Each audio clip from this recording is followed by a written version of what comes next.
कक्षा सप्तम के भैया-बहन ध्यान देंगे। समाज विज्ञान इतिहास हम लोग अध्याय प्रारंभ किए थे नगर व्यापारी और शिल्पी जन। नगर व्यापारी और शिल्पी जन किस प्रकार से भारत के साथ अन्य देशों का साझेदारी था, कैसे वहाँ के लोग और यहाँ के लोग देशों विदेशों को जाते थे, वहाँ से क्या लाते थे। शिल्प जन कैसे अपने उस आस्था के केंद्र बन गए और कैसे वो अपने भारत में आने वाले दूर के लोगों का किस प्रकार से स्वागत करते, ये हम लोगों ने पढ़ा। नगरों में शिल्प, पहले काबुल, अभी काबुल देखते हैं। काबुल जो है, काबुल विदेश का नाम है, ये मुस्लिम नाम है। काबुल अपने पहाड़ी और विषम भूदृश्य के साथ 16वीं शताब्दी से राजनीतिक और वाणिज्य दृष्टि से महत्वपूर्ण बन गया। 16वीं शताब्दी, अब ये 16वीं शताब्दी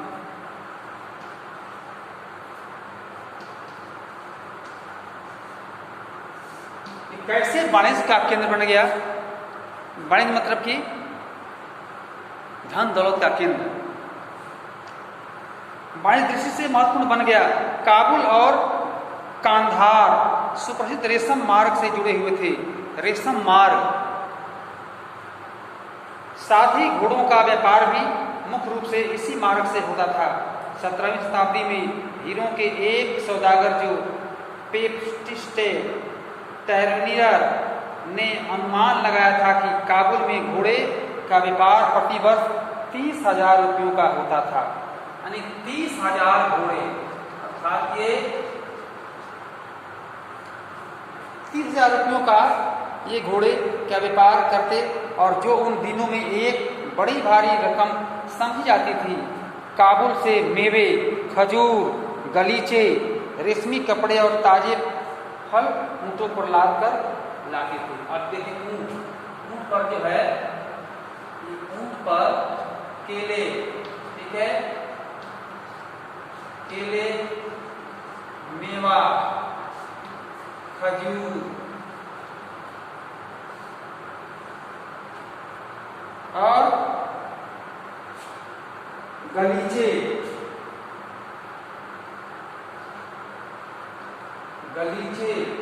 रेशमी वस्त्र,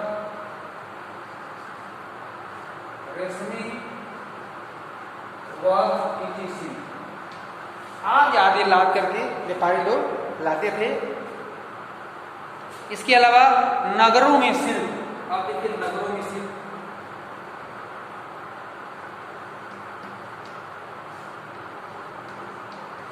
नगरों में शिल्प, शिल्प कला का प्रसार नगरों में कैसे हुआ। नगर मतलब कि शहरों में। बिदर के शिल्पकार तांबे और तथा चांदी में जड़ाई करते थे, अधिक प्रसिद्ध थे। इसके लिए वे शिल्प का नाम ही बिदरी पड़ गया। पांचाल अर्थात विश्वकर्मा समुदाय, जिसमें सुनार, केसेर, लोहार, राजमिस्त्री और बढ़ई शामिल थे, मंदिरों के निर्माण के लिए आवश्यक थे। ये मंदिरों में अपनी इस नुमाइश को प्रयोग करते थे। इसके अलावा वे राजमहलों, बड़े बड़े भवनों, तालाबों और जलाशयों के निर्माण में भी अपना महत्वपूर्ण भूमिका अदा करते थे। इसी प्रकार सालियार या कैटकोलार जैसे बुनकर भी समृद्धशाली समुदाय बन गए थे और वे मंदिरों को भारी दान दक्षिणा दिया करते थे। वस्त्र निर्माण में से संबंधित कुछ अन्य कार्य जैसे कपास साफ करना, कातना, रंगना और स्वतंत्र व्यवसाय उनके जमाने में ये हो गया था। इस प्रकार से नगरों में इस प्रकार की शिल्प कला जो है विकसित होने लगी।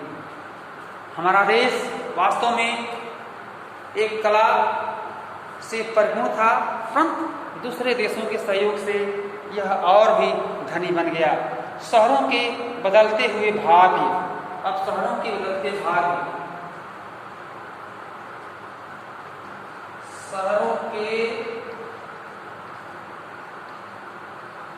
बदलते भाग, और इस शहर का भाग कैसे बदल गया?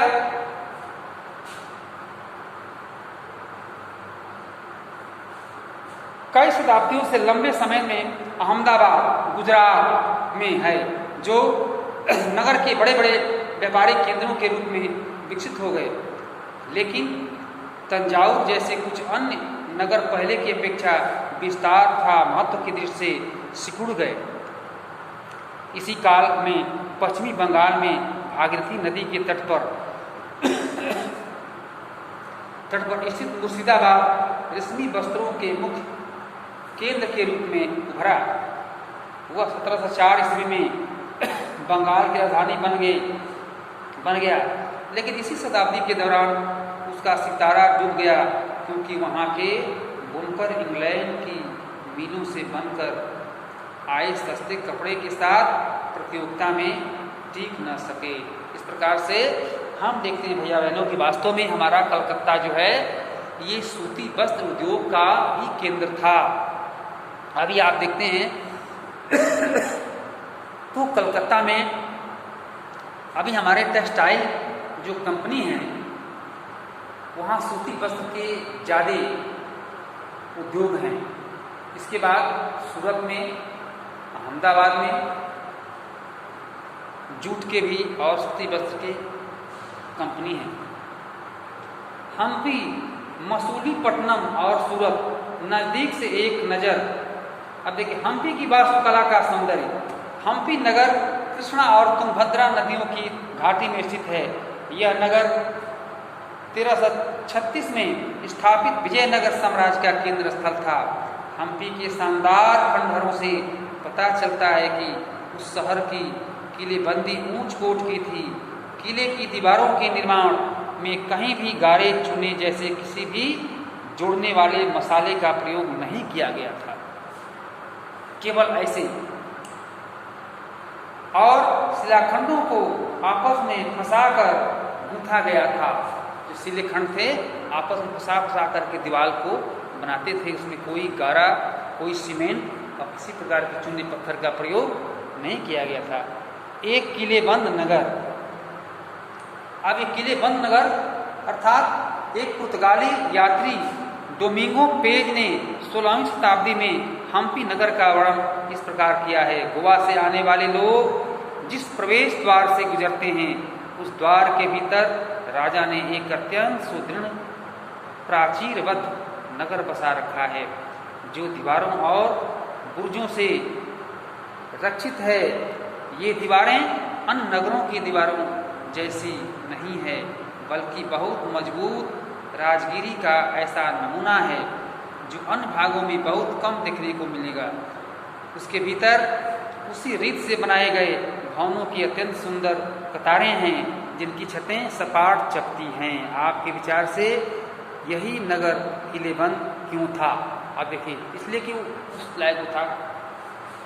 हम लोग वास्तव में पाठ को कई खंडों में बांटकर पढ़ेंगे, क्योंकि पाठ लंबा भी है और हमारा कोर्स भी आगे की ओर ज़्यादा बढ़ा है, इसलिए हम लोग ज़्यादा फास्ट नहीं करेंगे।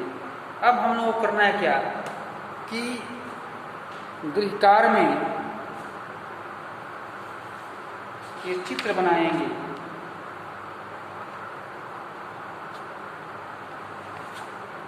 गोलकुंडा एक किलाबंद नगर, एक किलाबंद नगर काबुल, काबुल नगर के बारे में, बाजारों पर कर, और ये छोटे नगर कर तो पढ़े थे हम लोग।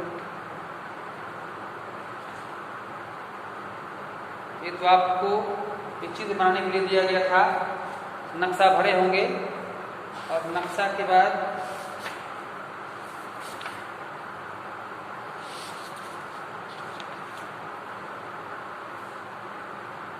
बस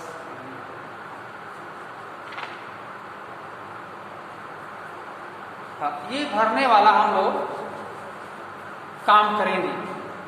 रिक्त स्थानों की पूर्ति करें। राज राजेश्वर मंदिर में बनाया गया था। इसको आप लोग भर लेंगे।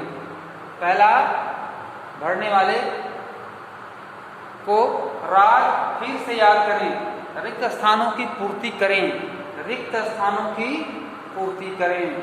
और दूसरा बताएं क्या सही है और क्या गलत है। कौन सा वाक्य सही है और कौन गलत है, इसको भी आप कर लेंगे। जब आप पाठ पढ़ेंगे तो आपको पता चल जाएगा कि कौन सा वाक्य सही है, कौन गलत है।